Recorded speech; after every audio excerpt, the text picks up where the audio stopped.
Welcome into Second Down right here on ESPN Radio. Christian Gokel alongside Cody Queen and Cam Urshry. Glad you are hanging out with us on this Friday afternoon. Cody, I was telling you, it doesn't feel like a Friday. I feel like I just got done with a weekend and am now here on a Monday reacting to what happened over the weekend. I always feel like this on the Friday after the first round, but just so much happening in round one of the NFL draft. Just keeping the backfield together from Clemson and Jacksonville. Trevor Lawrence goes number 1 overall. Travis Etienne goes number 25. We'll get into that because there's some Jacksonville Jaguars fans that need to calm the hell down and recognize what they got there at number 25. But then, of course, at number 4, the Falcons go Kyle Pitts with Justin Fields still on the board. Cam, I will let you sound off on that in a second because I know you are not overly enamored with that selection. So we'll let you sound off on that, but then a ton of other wild picks. Cody, I know Justin Fields falls all the way to your team. Yeah, I'm also mad there, Cam. Yeah, falls all the way to your team at number 9, and they pass up on him for Patrick Surtain, what a lot of people thought was the best corner in the draft, but J.C. Horn goes a pick before him to the Carolina Panthers. So just so much happening in the draft, but I want to start with the Kyle Pitts pick. I think it's a great pick. I think two things happened. I think the Atlanta Falcons said they weren't taking a quarterback because they know with the salary cap, and I'll say with as good as Matt Ryan is, you have 3-4 years left of Matt Ryan that you feel like you can build around with Arthur Smith and Terry Fontenot while you try to get the rest of the franchise together. I think D'Orlando Ledbetter said by 2023, if you let go of Matt Ryan and Julio Jones, you can have somewhere near $100 million in cap space. But if you keep Matt Ryan, it'll probably be closer to 80. But 2023, you're going to have plenty of room to go out there and sign some people. So I think they thought Matt Ryan's the guy, right? So then it became, do we trade back or do we take Kyle Pitts? And according to D'Orlando Ledbetter, according to a few other people, that big package just never materialized. And there were a few teams out there, Chicago sitting at 20, who we thought might try to trade up. A lot of people were looking at the Patriots, but the Patriots did what the Patriots do. They sat back at 15, and their quarterback fell into their lap. Dang, Bill Belichick. Yeah, dude. so for the Falcons, the pick just never materialized. Okay, let's just sit here. Let's take the best player available. And thank goodness that we finally have a GM in Atlanta that's willing to just say, we're going to take the best player available. Obviously, I get if you feel like you need a quarterback, you got to draft a quarterback. I don't think they felt like they needed a quarterback. I feel like they felt like they could wait a few more years to start developing that. Hey, maybe we see them draft Matt Ryan's backup tonight. I know Kellen Mond, Kyle Trask, all those guys still on the board right now, but you get the best available player, and I think you get the second best player in the draft to be a part of this Atlanta Falcons offense. And say what you will, we don't know that Julio Jones is going to be traded. So right now we have to look at it and say you're going to have on the field, if you go 12 personnel, Julio Jones, Calvin Ridley, Kyle Pitts, and Hayden Hurst. Russell Gage. Don't leave out Gage. I said if you go 12 personnel. Okay. If you go 12 personnel, which is 2 wide receivers, 2 tights, and a running back. Like that's what you could do, which is unbelievable. It's going to be so hard. Like who do you double team? Are you going one-on-one with Kyle Pitts and a linebacker while you're double teaming Julio Jones? Are you shading towards Calvin Ridley because he's slowly becoming one of the top 10 wide receivers in the league? Who are you double covering? And then if you get a serviceable running back in these next couple rounds with the Falcons, whether it's a Trey Sermon, one of the guys out of North Carolina, then you're going to have a viable running game as well. I thought the Kyle Pitts was the best available pick. I was so happy to see the Falcons make it. But Cam, you were not happy with the pick. You wanted to see Justin Fields selected by the Atlanta Falcons. You were not alone in that sentiment. A lot of Falcons fans, they're happy they got Kyle Pitts, but they're upset that they did not get Justin Fields. Just share your thoughts, your reaction with that 4th overall pick. Yeah, I like Kyle Pitts. He was the best player available, probably the best player in the draft. If we're talking about prospects, he probably is. But I just look for the foreseeable future. I like to move on maybe a year or two ahead of what we're supposed to let Matt Ryan go. Of course, draft Justin Fields. If he has to sit for 2 years, okay. But a talent like that at number 4, who was really the second best quarterback, and you're in the top 5, I'm like, dang, I think you just have to do that and see what you can do after that. But, the pick is made. Pitts is going to help us immediately. And maybe whoever we draft for the future, whatever quarterback, at least I can sit here and say we have Pitts in place, Ridley in place, Gage. So it's still a pick for the future. I guess you could say that. And Cody, I understand why some Atlanta fans feel that way. You're probably not, or you hope you're not going to be up this high in the draft again. But I think the reality of the NFL now is you don't draft a quarterback inside the top 4 to sit on the bench for 3 years. I mean, it was almost unheard of what Patrick Mahomes did, which was about a year and 4 or 5 games until he had to replace an injured Alex Smith. I mean, that's almost unheard of. And Patrick Mahomes wasn't near the prospect coming out. Obviously, hindsight's 2020, but when you're going into that draft, he wasn't near the prospect of a Justin Fields. So I just don't think you draft a guy in the NFL these days to sit on the bench for 2 or 3 years. It's just, it doesn't work that way. I mean, what's the most recent example? Maybe Aaron Rodgers, and that's what? A long time ago. 14, 15 years ago? It doesn't work like that anymore. Yeah, I think if you draft a quarterback inside the top 4, top 5, it's under the assumption that they're going to play, if not this year, which is 90% of the time, they're playing the year after that. And we don't typically see, I know we've seen it with the Packers, but that's just a whole nother, the Jordan Love thing is a whole other scenario, but it also wasn't a top 4 pick. What was that in the 20s that they got Jordan Love? It's in 21. Yeah, they so traded back in the first round. Yeah, that wasn't a top 4 pick. So Cody, I don't think we see that anymore where you pick a guy and you're like, hey, we're going to have you sit and then only play the last 2 years of your rookie contract as a starting quarterback for us after this guy. You just don't see teams typically with established quarterbacks go ahead and draft a guy in the top 4. No, because you don't fix with something that's not broken. Like that's the thing. And you don't want to do a ticking time bomb of, hey, we're going to get this quarterback at number 4. And then you have a kind of a, dude, you're seeing what's happening in Green Bay. You drafted a guy. Next thing you know, next year he goes off.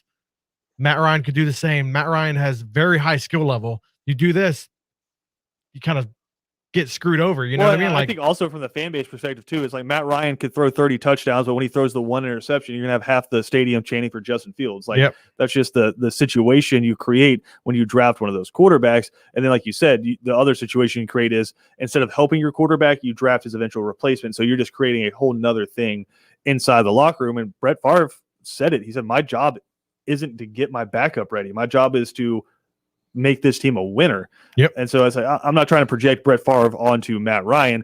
I love the Kyle Pitts pick. I think you immediately make your offense better. We've spoken about this. For as much as you want to say the Atlanta Falcons offense is elite, they struggled scoring last year. There's a lot of games. Zone, yep. Yeah, there's a lot of games where they were up and down the field, but they struggled scoring. I think Younghoe Koo led the league in field goals. I think he had over 30 field goals last year. That's not what you want. I think Kyle Pitts immediately helps in the red zone, and you lost, I think, 8 games last year by 1 score. And so if Kyle Pitts can help with your offense executing in the red zone, maybe you're not quite as far off from competing to get at least back over 500 as you thought. Because, I mean, you're 7-9, 7-9, 4-12. It's everybody's talking about the top 4 pick, you know, Kyle Pitts and everything like that. Dude, the draft starts now for the Falcons. It's who they get in the 2nd round, 3rd round, 4th round. After that, it's going to be a shot in the dark in the 5th round and above. But who you get now, just like you're saying, keep on doing what you're doing, best player available. Keep on doing what you're doing, Atlanta, best player available. And then your team, just plug them and play.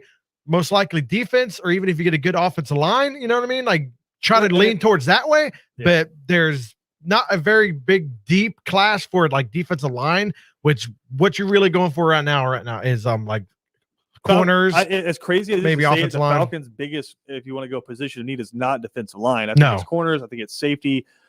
Probably offensive line as well. I would probably have like defensive line 5th, and I just don't think this is a good defensive line draft. But we'll dive into some of the best players available coming up a little bit later and where we think the Falcons should go. But I did want to get y'all's reactions to the rest of the first round because there were a ton of surprises. I mean, first, the 3rd overall pick, a lot of people thinking it was Mac Jones. I said it yesterday on the show. I didn't think you would trade all that draft capital to hop up and get Mac Jones. I thought it was Trey Lance, and that's who it ends up being. You nailed it last night. So now Kyle Shanahan has Trey Lance as his quarterback. We don't believe Jimmy Garoppolo is going to be there for fall camp for the 49ers. Cam, how do you feel about that fit? I think this is one of those things where Kyle Shanahan has done a good job with veteran quarterbacks and really building his offense around them. Matt Ryan had a career year when Kyle Shanahan was there, but Matt Ryan was already established, right? You come out, you get Jimmy Garoppolo. He had already been a starter for the Patriots. We haven't really seen Kyle Shanahan develop a rookie quarterback yet, but he did get a guy with a ton of talent. Yeah, it's probably going to be scary. He finally gets a guy that can move around, has a big arm, a lot of potential. Yeah, he gets a guy with a lot of talent. So we don't know what's going to happen. But if Shanahan can do what he's done for Matt Ryan, Kirk Cousins, even Jimmy G, Trey Lance is going to have a really good career. Like we have a controversy already in San Francisco. He didn't want Trey Lance. He wanted Mac Jones. The GM and all that stuff wanted Trey Lance, and they were so adamant of not wanting him to know what it is because they just didn't want. I'm not saying they butted heads hardcore, but then they kept it a secret. They didn't even tell the coaches who they were going to pick at the end, and then they picked him. He wanted Mac Jones. It's known that he wanted Mac Jones. There are reports coming out saying the GM did not want Mac Jones. He wanted Trey Lance. See, they're not going to try to make it a big headline, but dude, yeah, as you know, we've been covering this for a little bit. That little stuff makes, he wanted a different guy. GM wanted a different guy. So kind of, I don't know if he took it too personal. There's no reports of that coming out, but I think you may have that one a little bit wrong. I think Shanahan and the GM kept it from the rest of the coaching staff. Really? I think Shanahan and you're not making a decision without the head coach knowing. I know what story you're talking about, that they kept it airtight, but I think it was Shanahan and the GM knew, and they didn't tell anybody else, is what I gathered from Adam Schefter's report. But I think Trey Lance was the guy all along. Like I said, I don't think you trade 3 first-round picks to hop up and get Mac Jones. Like a lot of people were projecting that, but you saw what happens. I mean, even the Patriots knew they didn't have to jump up and get him. They felt like they could sit pat at 15, and he was going to fall to them. So they grab him at 15. While Cody looks that up, though, Cam, the Panthers go with J.C. Horn at number 8 with a ton of other guys. I'm not saying J.C. Horn didn't deserve to go at number 8, but I really didn't see corner as a position for them. You still had Devonta Smith on the board at that point in the draft. You could have gone with one of the top tackles in the draft if you wanted to protect Sam Darnold. Could have gone with another weapon, but they decided to start solidifying the defense and go with J.C. Horn. Sam Darnold's rolling his eyes. Another Jets thing, not getting him help. Shocker. It sucks to see Sam Darnold just go down the hole again. It's just not going to have any help. They're getting a corner, which their defense was actually not that bad last year. Like you're saying, they need offensive line help. I think J.C. Horn's really good. Yeah, no, I think he's going to be a really good player, Cam. But did you expect him to go defense first round? Heck no. I thought they was going to go offense, but then I started thinking, I'm like, okay, they just saw Falcons get Kyle Pitts. Tampa's bringing back all those weapons. New Orleans not going to be no slouch. You got to go get you a corner that can, play some defense, maybe, guard some of these wide receivers. They need it now. They got to. That's the only way they're going to stop people.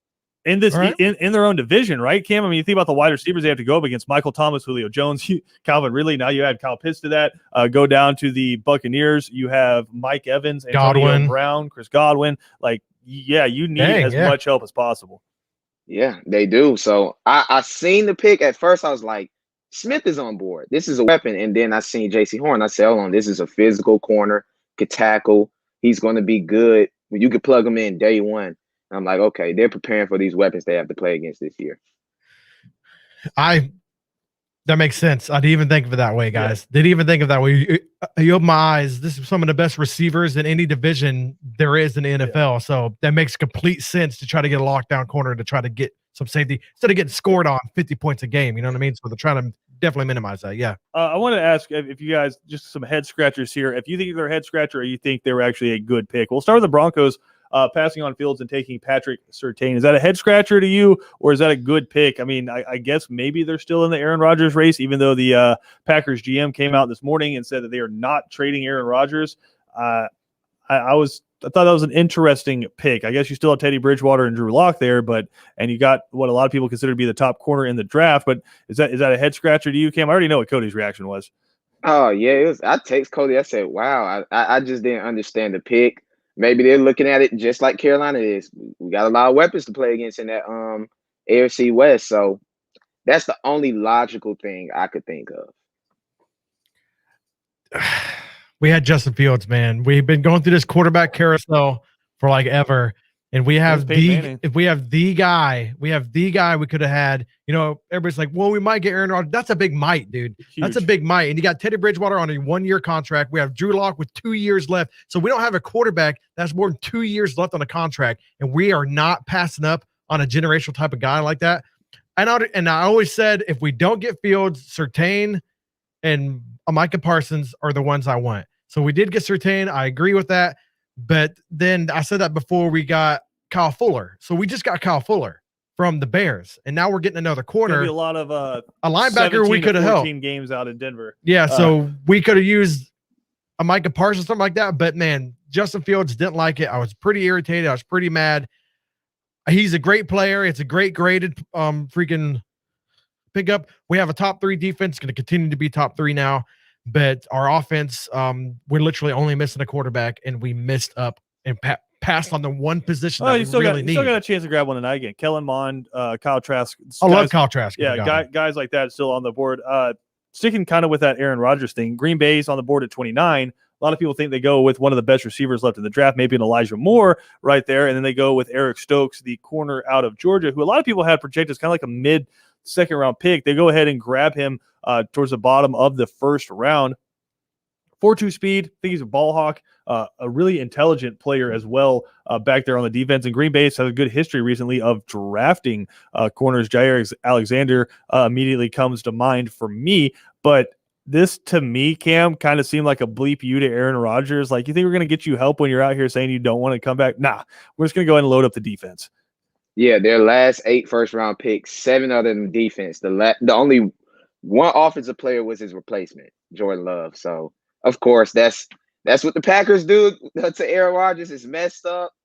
I didn't like it, but I know Kevin King got burned in the Tampa game in the playoffs. So maybe this guy, Eric Stokes, who I think is pretty good, will help out. But I like it. Come on over. Come on over, baby. Come on over. Make me more mad. Come on over, baby. We like old guys. We won Super Bowls with them. A few other head scratchers in the first round. We'll just go through them quickly. I thought the Jets trading back up to get Vera Tucker out of USC at 14 seemed like a little bit of a reach to me, like giving up draft capital, especially since this is a really deep offensive line draft. And then sticking with the offensive line there, Raiders taking Alex Leatherwood at 17 over a couple of other offensive tackles that people had graded higher than him was interesting as well. He was projected to go late second round. So that was an interesting pick at 17. And then Peyton Turner to New Orleans at 28. They still have good pass rushers. Like Cam Jordan has not shown any signs of slowing down. And there was a lot of other positions in need for the Saints that they could have grabbed. And they kind of, I think Mel Kiper had him ranked as like the 70th best prospect overall. So I understand he became a really hot prospect as we were leading up to the draft, but a guy you felt like you could get in the second round, the Saints go ahead and jump up and grab him at number 28. So that's just a quick look at some of the biggest storylines from the first round. The guys with 3 and out, we'll dive more into these as well. But I want to come back, talk about the Jaguars picks. Trevor Lawrence, number 1 overall, and then they get his teammate, the 2-time ACC Player of the Year, Travis Etienne, at 25. We'll dive into that when we come back right here on Second Down.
Welcome back into Second Down right here on ESPN Radio. We, of course, presented to you by the Uniform Source. Cam, you missed a hell of a time last night on the draft party. There was some World of Warcraft. Dude, you were texting me, and I thought we drafted Justin Fields, and I was freaked out on camera. Cam, that was so bad. That was a roller coaster of emotion. Cody thought he had gotten Justin Fields, freaking out and yelling, and we're like, well, they haven't announced a pick yet. My TV's faster than yours. And then Patrick Surtain's name popped up, and I started cackling. Like that was I walked out the room. I couldn't do it. That was bad. But there's a pick in the first round. There's actually a few, but one that seems to be drawing the ire of a fan base that I think needs to calm the hell down and realize who the hell they are. The Jaguars. Put them in their place. Jaguars fans, need you to pay attention if you're listening out there. I get that you're kind of poking your chest out a little bit, walking with your chin up. You're feeling real good for the past couple months because you knew you were going to get Trevor Lawrence, right? You got your next quarterback. You got the franchise quarterback. You got the long hair. You got the guy who won a national championship at Clemson. You got the face, right? You got the name, Trevor Lawrence, quarterback. You're like, oh, we're the Jacksonville Jaguars. We got Trevor Lawrence. I think we need to take a step back and realize why you got Trevor Lawrence. It's because you lost 15 games last year. In a row, right? You lost, I don't think in a row. No, I think they won in a row. They beat Indianapolis. 15 in a row. You lost 15. Either way. In a 16-game season, you lost 15 of them. So let's take a big old step back before we start trashing the Jaguars for selecting the two-time ACC Player of the Year with their second pick in the first round. You know how many ACC Player of the Year Trevor Lawrence has? 1. Travis Etienne has, count them, 2. Also, 2 ACC Offensive Players of the Year in his trophy case as well. Dude never didn't win the ACC championship. He's got 4 ACC championship rings, Cody. 1 before Mr. Lawrence got there. He went to the national championship. He went to the college football playoff. He was always in the college football playoff. He is the ACC's all-time leading rusher. And you're complaining because you got him with your second pick in the first round?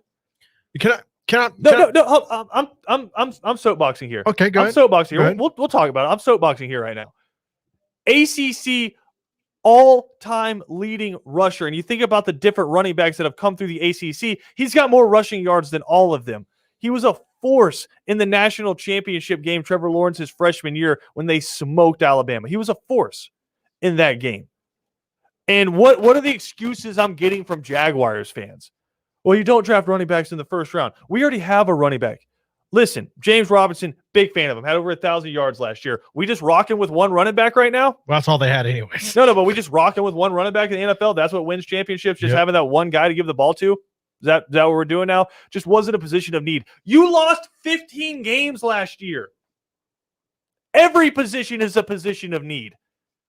If they had drafted another quarterback and you complained about that, I'd say you lost 15 games last year. Travis Etienne, Cody, has twice as many touchdowns in college than Reggie Bush. A guy a lot of people consider to be a top 5 running back ever. Oh, yeah. A lot of people say he was the most exciting player. Cam, what defines exciting to you in college football? Because to me, it means long touchdowns, right? What defines exciting to you from a running back? Probably long touchdowns, like juking, athleticism. All of that, right? Okay, Here's some elusiveness for you. Reggie Bush had 38 career touchdowns. Travis Etienne had 78. Adrian Peterson, that running back from Oklahoma who went to the Minnesota Vikings, he was pretty good, right? Great. Yeah, I mean, great, right? Maybe a Hall of Famer in the NFL, right? Oh, yeah. Travis Etienne averaged 2 more yards per touch than Adrian Peterson.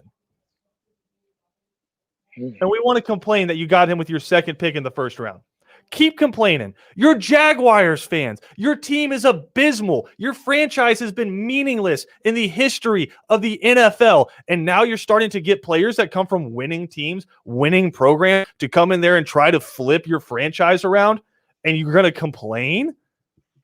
Jacksonville doesn't deserve Travis Etienne. I'll say it. Ooh. They don't deserve him. Ooh. Dude is one of the best running backs in the history of college football. And for whatever reason, he gets overlooked. I think it was his quarterback I mean, just you're playing next to Trevor Lawrence. You're going to get overshadowed. It is what it is. You got one of the best running backs in college football history. His game absolutely translates to the NFL. I don't know what narrative they're talking about there. Where it's like, I don't know if his running style is going to translate. You mean being faster than everybody at over 200 pounds, trucking people? Oh, and by the way, being able to go for over 500, almost 600 yards receiving in 2020, a COVID-shortened season? You literally just got a bigger Alvin Kamara who's just as fast. Yep.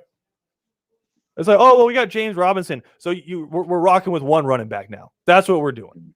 Jaguars fans, get over yourself. Go ahead, Cody. Well, I want to get into the ACC Player of the Year type of thing. It's a rarity to win it twice. What the only person in the 2000 that won it twice is Lamar Jackson, number one. He's pretty good. So let's go since 01. I'm going to name a few players. I'm not going to name them all. I mean, Matt Ryan, I know, is up there. You got Phillip Rivers, dude.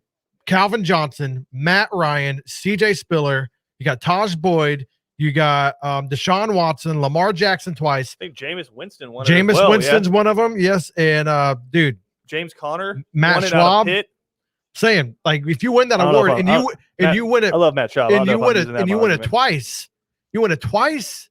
With the only other person that's really done that is Lamar Jackson in the ACC, and you're gonna complain about this cat? Like, dude, get out. I mean, again, Jaguars fans, get down. I understand, Cam, that like for the last 3 months, it's been all about you, right? You're like, hey, we're getting Trevor Lawrence. We're the talk of the town. We're great. Like, here we go. Let's get after it, right? You were 1-15 last year. You're probably not going to be over 500 this year. Just it is what it is. You got your shiny new quarterback, and that's exciting. I think Trevor Lawrence is absolutely going to work out for you. Travis Etienne, to me, if you're grading out the picks, not that far behind Trevor Lawrence. Yeah, I was shocked at the pick at first. Then I started thinking it's the draft of the tandems. But I'm like, dude, what's wrong with having depth at the running back position? Will Robinson gets hurt. Then what? You're going to make Lawrence pass the ball 40, 50 times a game? No, you need another running back. It's called dynamics, and people don't understand that. But like you said, 1-15, you can take whoever you need because you need help in every position now. I don't get the frustration either. And you have the first pick tonight, and you look at everybody who's still on the board there, and we'll dive into that when we come back. You have the first pick tonight. I think you have like the 13th or the 14th pick as well tonight, and you have the first pick in the third round. So in the next 33 picks, you got 3 of them. Christian Barmore is still out there. Take him. You would have been happy if you had him at 25. Oh, guess what? He dropped to you at 33. There's so many guys available, but complaining about the fact that you got the 2-time ACC Player of the Year and its all-time leading rusher, the hell out of here. Well, and with the James Robinson thing, he did barely get over 1,000 yards, but that was literally all they could do. They couldn't pass the ball, couldn't do anything like that, so they just ran the ball as much as they could, and they gave him like over almost 300, like 200-something, 250 maybe carries they gave him, 240 carries, freaking attempts. So they were feeding this guy. And they weren't on the field all the time, guys. They weren't scoring a whole bunch of points or anything like that. So they were running the ball as much as they could just to get up out of there because they had nothing else. So James Robinson barely got over 1,000 yards when he was literally the key piece of the whole entire offense. So you're going to try to say, oh, well, we got this guy who got barely over 1,000 yards, and that's all we did was run the ball last year. Well, so don't come at me. There's 2 numbers I look at there too. It's yards per attempt. He had 4.5 yards per attempt, which is good. Yeah, but 7 touchdowns. Yep. 14 games, 7 touchdowns. That's all they did was run the ball. But that's a half a touchdown a game. And Travis Etienne's a guy who can take the ball to the house every time he touches the ball. You're going to be able to play him in the return game if you want to. You can put him out in the slot. I mean, you can have Robinson and Etienne on the field at the same time. I know having offensive weapons is a foreign concept to Jacksonville Jaguars fans. I understand. But you're allowed to draft offensive weapons, guys who are really good in college, whose game translates really well to the NFL. Sorry, that last night, more so than anything, got under my skin when you're complaining about having the 2-time ACC Player of the Year fall to your team at 25 when he's your second pick in the draft. In 18 and 19, he had, let's see, I think he had a 2,000-yard season. 43 touchdowns in 2018 and 2019. 43 touchdowns in the ACC. A dude to score. Yeah, and I got a friendly wager with one of our good friends, Andrew Goldstein from WSAV, because he doesn't think he's going to be great. I got a friendly wager with him going on. You can read those tweets. I'm not even going to verbalize what Andrew was putting out there on the Twitter sphere last night. But Just want to get that off my chest because that was really bothering me. We'll come back. We'll dive into some of the best players available. Where do the Falcons go? Where do the Jags go? Who's going to be the first guy off the board coming up tonight? Next on Second Down.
For all the Jaguars fans out there that are upset, don't worry. I'm giving it to BJ Bennett too. It's not just to the Jaguars fans on the radio. I'm handing it out to BJ too. But I know he's a Travis Etienne fan, but I had to let him know. Is he upset? No, he's happy. Okay. He's happy. He's one of the Jaguars fans that understand how good Travis Etienne is. So because we drafted a running back. You didn't draft a running back, man. You drafted a playmaker. So I'm not going to get back on my Travis Etienne soapbox. I think Travis Etienne can handle this himself in 17 games. I think you're going to see him go well over 1,000 yards his rookie year. And just all you Jaguars fans out there complaining about it, keep that same energy when he's scoring 10-plus touchdowns next year and going for over 1,000 yards. But that being said, the Jaguars do have a chance. I guess I am going back to this. If you told me before the draft, Cam, that the Jaguars had a chance to get Trevor Lawrence, Christian Barmore, 300-plus pound defensive lineman, graded pretty much the number one defensive lineman on everybody's big board, and Travis Etienne inside of their first 3 picks. You're mocking that as A+++++, right? Most definitely. And that's exactly the option they have right now. Christian Barmore is still on the board right now. The Jacksonville Jaguars have the first pick tonight, the 13th pick tonight, and then the 33rd pick tonight. And so I'm looking at the top of the draft, Cam, and there's a ton of really good prospects. I think the number 1 rated prospect left is Jeremiah Owusu-Koramoah, from Notre Dame. The linebacker is up there as well. Christian Barmore, again up there. Landon Dickerson, the center/guard out of Alabama. But Cam, as you look at the top of the draft here, who are some of the guys you think we're going to see go quickly? The 3 you just named, Ojulari. What I'm happy about is the Falcons have the 3rd or 4th pick in the second round.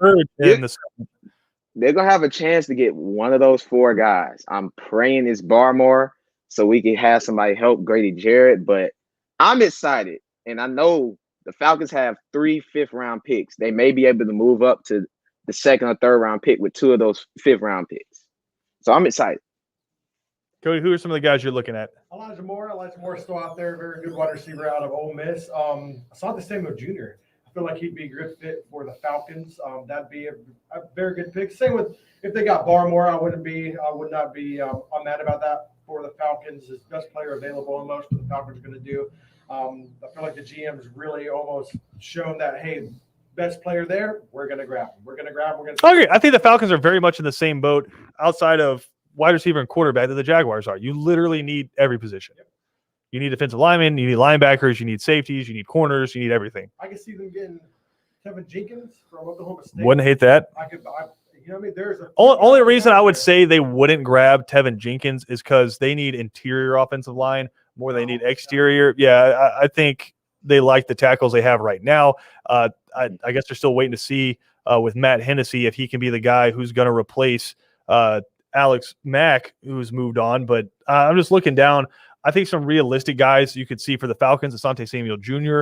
Out of Florida State at corner, I think would be a great pick for them. Either one of the North Carolina running backs. Javonte Williams is the one that's a little bit higher graded, but there's some really good running backs available as well. I would really like to see Trey Sermon out of Ohio State. I think he's a monster. For fans that don't remember, he's the one who set the Big Ten championship rushing record in that Northwestern game where everybody was saying Justin Fields had a bad game. Well, he just had to turn around and hand it off to Trey Sermon. I think he had well over 300 yards in that championship game and then got hurt in like his first carry of the national championship against Alabama. I think he popped a collarbone. And that one, it just wasn't able to come back. So, I mean, I think that'd be a good pick as well. But as you mentioned, man, if it gets down there and Azeez Ojulari's available and he was supposed to be a first-round pick at outside linebacker, and I know the Falcons don't have a great history of drafting the edge rushers, but now you're in a 3-4 with that Dean Pease defense. I think Azeez Ojulari would fit in really well there if he falls to you, which, again, he very well may. I don't think they go Elijah Moore if he's there. Maybe if he's there and somebody wants him, you trade back because they want Elijah Moore. I think, again, there's a bunch of really good options for them here. I wouldn't mind Landon Dickerson, the center guard out of Alabama. You do like Landon Dickerson. I like the Falcons, and I know I've said this ad nauseum. The Falcons just aren't a tough team. They're not. Again, they're NFL players, so obviously they could all just absolutely beat the hell out of me. But like, relative to other NFL teams, they're not what you would consider a tough team. When you play the Atlanta Falcons, you don't have that same kind of worry as when you play the Pittsburgh Steelers or the Ravens, right? Where you're just like, this is going to hurt when you play this team. Like, this is not going to be a good experience. This is going to hurt. It's going to be a tough, hard-nosed game. I think the Carolina Panthers have been a team for a while that kind of around the NFL, they're like, this is just a hard-nosed, tough team. Never really got that from the Atlanta Falcons. And I think it's, as much as it is a player thing, I think it's a mindset thing too. Landon Dickerson's a mauler.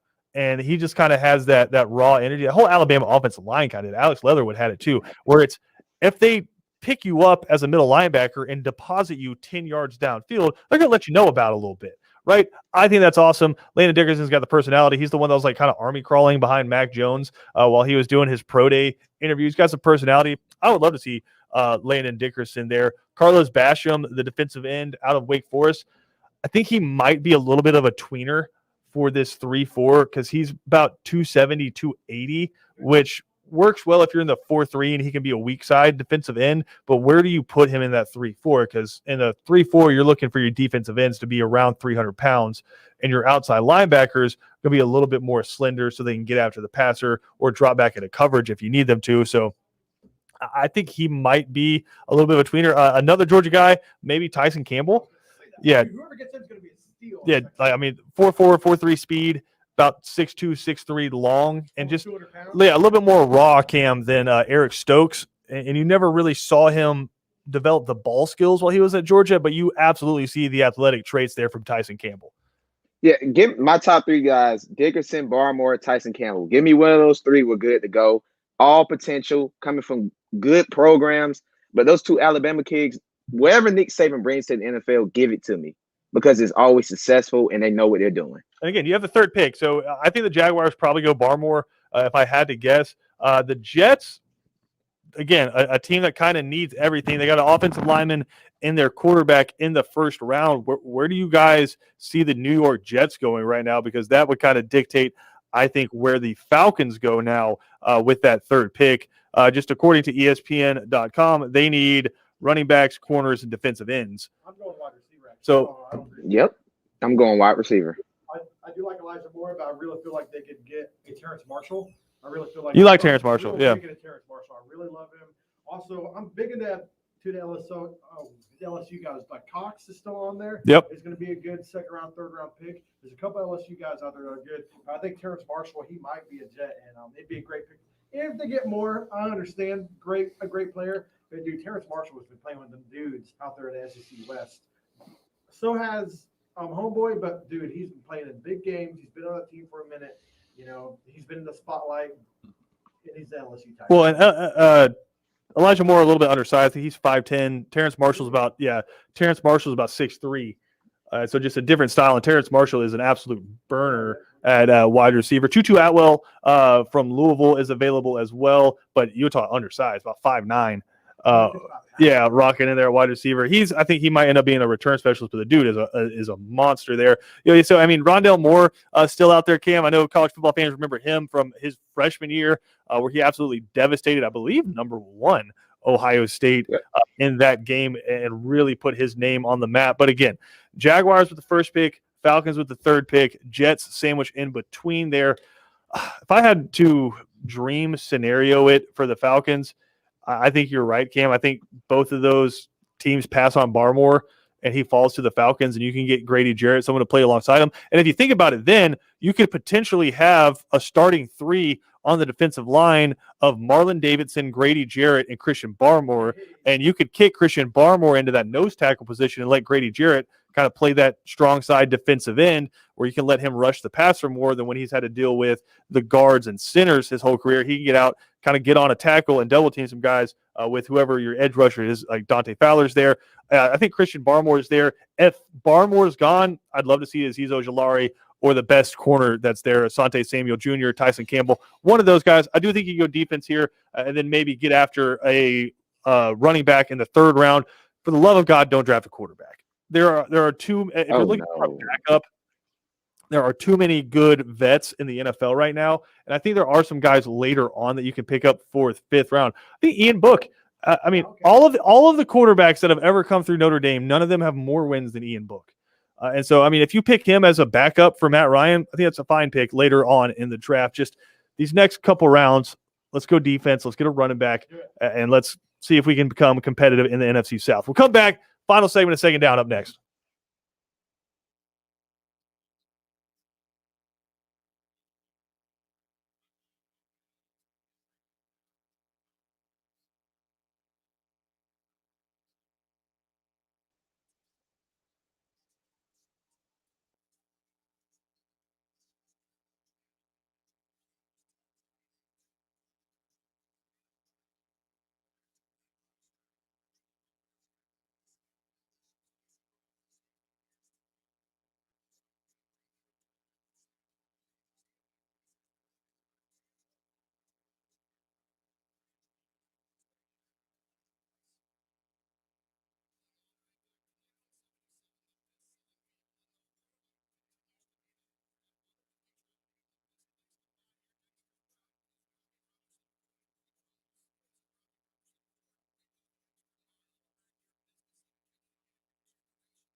Big show coming up on 3 and Out. BJ Bennett, Ben Troop, and Kevin Thomas breaking down all of their reactions from the first round. BJ's excited as a Jags fan. Trevor Lawrence and Travis Etienne now in Jacksonville, and the Jaguars, I guess, currently are on the clock, Cody. That's one thing that got me last night. I understand it's the broadcast, but we did that draft watch party, and we just did the first 16 picks. It was 2 hours to get through 16 picks. And they put like 8 minutes up on the clock for the first few, and then it's like 5-6 minutes after that.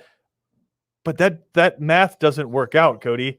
It's the pick is in, and then 5 minutes later you get the pick. You're lucky if it was 5 minutes. Like, what is Goodell doing back there? And the whole chair thing was the lamest thing ever. That's just the lamest thing ever. He brought his chair that he sat in last year. Do the little in peek, the virtual draft, look and at he had the the fans sitting up there. There's some amazing outfits from the fans, though. I was waiting for the one guy that could come up there in like blue jeans and a t-shirt. Like, I didn't know how to dress up for this. I thought you just wanted me to sit in the chair. But that being said, second round coming up tonight. Cam, if you had to put a prediction out there, who's the first guy off the board to Jacksonville? First guy. Man, I would probably go Elijah Moore. I think they're going for weapons. They're going all in. So Elijah Moore To the Jaguars, pairing him up with Trevor Lawrence and Travis Etienne. That'd be interesting. I think you'd probably get the same reaction as Travis Etienne. But BJ Bennett, Kevin Thomas, Ben Troop coming up next on 3 and Out.